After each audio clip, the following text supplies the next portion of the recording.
Welcome to Buddha T M S academy. இன்றைக்கி வந்து ஹிஸ்ட்ரியிலேருந்து 2 டாபிக் பார்க்க போகிறோம். ஒன்று சப்சிடரி அலைன்ஸ், இன்னொன்று டாக்ட்ரின் ஆஃப் லேப்ஸ், அதாவது துணைப்படை திட்டம், வாரிசு இழப்பு கொள்கை.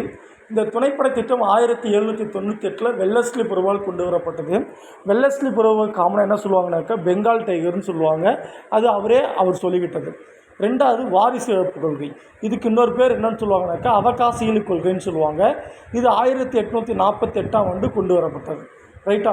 அப்போ இந்த துணைப்படை திட்டம், வாரிசு இழப்பு கொள்கை, இது ரெண்டுத்தையும் ஏற்றுக்கொண்ட நாடுகள் பற்றி நம்ம பேச போகிறோம். வாங்க பார்க்கலாம். ஸோ அப்போது துணைப்படை திட்டத்தை ஏற்றுக்கொண்ட முதல் நாடு பாருங்கள், உங்களுக்கு ஹைதராபாத் 1798. அடுத்த பிளேசஸ்லாம் பாருங்கள். தஞ்சாவூர் 1799, அயோத்தி 1801, பேஷ்வா 1802, பான்ஸ்லே 1803, குவாலியர் 1804, இந்தூர் 1817, ஜெய்ப்பூர், உதய்பூர், ஜோத்பூர் மூணுமே பார்த்தோன்னா உங்களுக்கு 1818 எடுத்துருப்பாங்க.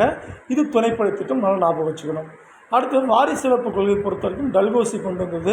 ஈவன் பார்த்தோன்னா உங்களுக்கு நவீன இந்தியா உருவாக்கிய சிற்பி, பொதுப்பணித்துறையின் தந்தை, ரயில்வே துறையின் தந்தைன்னு சொல்லக்கூடியவர் தான் இந்த டல்கோசி.